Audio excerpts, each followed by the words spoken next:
Welcome back. As I mentioned earlier, today I'm with Wamae and we're discussing a public health issue by the name child bullying. What is the case study that you have on a case in America? Oh yeah, Henry Lee Lucas is a known serial killer and a psychopath. And from research, he was actually bullied in his teenage years. So you see, when you look at bullying, if you don't follow it up with your child, at some point it ends up being something bigger. This is violence. We have another case of Kenneth Bianchi, who as a teenager used to wet his pants. He was a weakling, really. And when he grew up, he became a serial killer again. The Colombian case of the kids, they were bullied in school, and what happened? They couldn't take it anymore. They came back and started killing their own peers. So really, it has to reach a point whereby you have to stop it. It could end up in violence or even suicide. If the child realizes they cannot be able to now force it back, they end up committing suicide because of that. Yes, and actually most of them, according to research, shows that they hang themselves. They do. Yes, they do. When you look at back and you realize that it was all about bullying. Yeah. Yes. And you have to notice, really, it's what happens. It's not really the bullying. It's what happens after the bullying. Because when a child is bullying, depression sets in. So that depression now leads to another suicide. action. Okay, all right. Yeah. And now, I think we need to go back to some of the preventive measures that people need to take. Because, like, for instance, those kids who went to a school and started killing others, that means there was loopholes also in school. Yes, there were some points people missed, there's something you missed. The parents should have seen something, the teacher should have seen something. I mean, there's a lot of signs that are out there if you only take the time and interest to look at that child. Yes. And I think one of the things that needs to be done is education to even staff. Yes. Because the staff are the ones who've been given the responsibility of a child. So they need to also learn when a child is withdrawing themselves, when they're looking weary, they're looking sickly, they seem to have problems at home. The grades have dropped. Yes, the grades have dropped and things like that. So, and also now it comes to the students being taught and being helped to understand the aspects of... to be taught how to respect their peers, be taught how to teach others respectfully and honorably. So, and also the environment of the school, it really needs to be conducive to the kids. They need to have the environment where the kids are. The teachers need to create an environment where the kids are comfortable in relating with one another, playing, and also learning. And I think also the fact that schools need to do some assessments. Assessment on the children. You see, when you're applying for a job, sometimes the part of interview is aptitude tests. And I think also when they're also doing the interviews for children, it's good to do more of not an aptitude test, it's more of an assessment of their background and to get to know where exactly is this child coming from. And of course, this, I like, again, I'll go back to Hillcrest because I really love their policy, and especially they have even events that based around bullying, so that kids can be taught what is bullying. Because your child will come, they don't even know what bullying is. They just think, and at home, you're told toughen, no, and be brave. This is how things are. And in high school, actually nowadays, you're told when you go to Form 1, it happens. It's our Kenyan society and culture that bullying is a kawaida.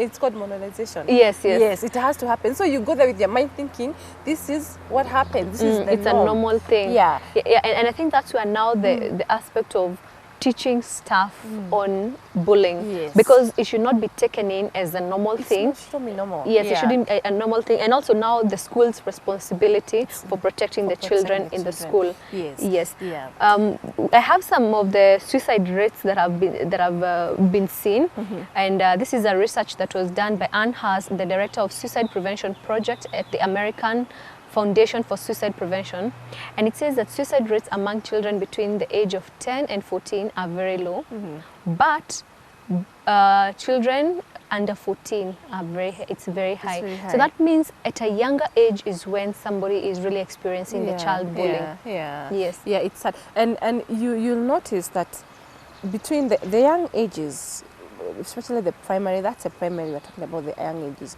the kind of bullying that's there is really the verbal, because we mentioned the 4 kinds of bullying: the verbal, the physical, the emotional, and the cyber. You realize the cyber mostly is in the high school level, but the verbal the physical and the emotional is the one that is on the, and this is where the parents need to really take attention on their kids before actually they go to school at the ages of 3 to teach your kids that they don't end up being the victims of the bullies. Or the bullies, yeah, yes. I think really it goes back to the parents. Yes, yeah. And also when we look at adult bullying, adult bullying, I think, is also a big health matter, health issue in the in the workplace and even at home, where now it leads to domestic violence.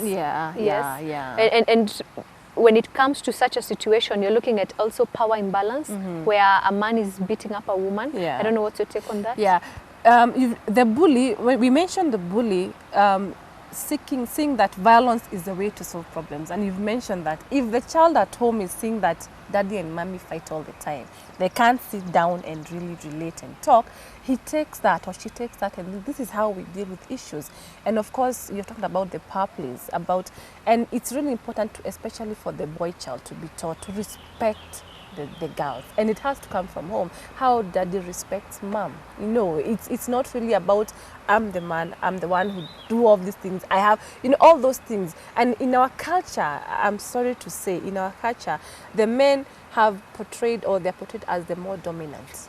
Yes. Yeah, they're portrayed as the one who, and it's okay, he's the head of the family, but to some level, you need to teach your kids to especially the girl child, to understand that they also have a voice. They also need to be able to stand up for themselves, because if your girl child is at home and they realize that they are inferior, when they go back to school, they become targets immediately. It's very true. And statistics also say that girls are more prone to bullying than boys, actually.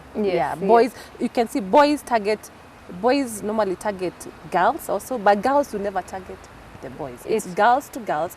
Boys will do boys, and boys to girl. And girls, boy to girl, boy to boy. But the girl, normally you realize, not really to it's the not boys. really. Yeah. Now, when it comes to cyberbullying, with time, we have empowered our children with phones. Yes. They now are able to have their email accounts, they have Facebook, Twitter, and all that. And as a mother or as a father, how are you supposed to now monitor your child's social activities online? Because probably this is where it starts. Because when you become as a young person, when you become too connected to your phone, then there's some activities that you're doing. At what point does somebody reach and you start now accessing your child's phone? Yes, phone. Well, now, like you've said, the technology, right now kids are getting phones at an early age. But I believe it's a right of every parent to be able to monitor what your child is accessing.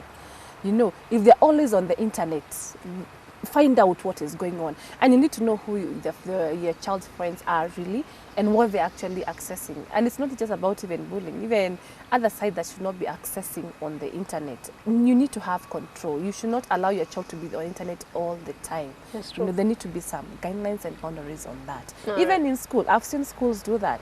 If you go to some schools, they don't allow internet at this particular time. They need to be boundaries. Yeah, when it comes to children. All right. Thank you, Mercy, for this session. Thank you. It has been very enlightening to know that child bullying is something that can be prevented. So this is a situation where we need to take our role, take our part, and play it correctly. My name is Nelly, and this has been She Power.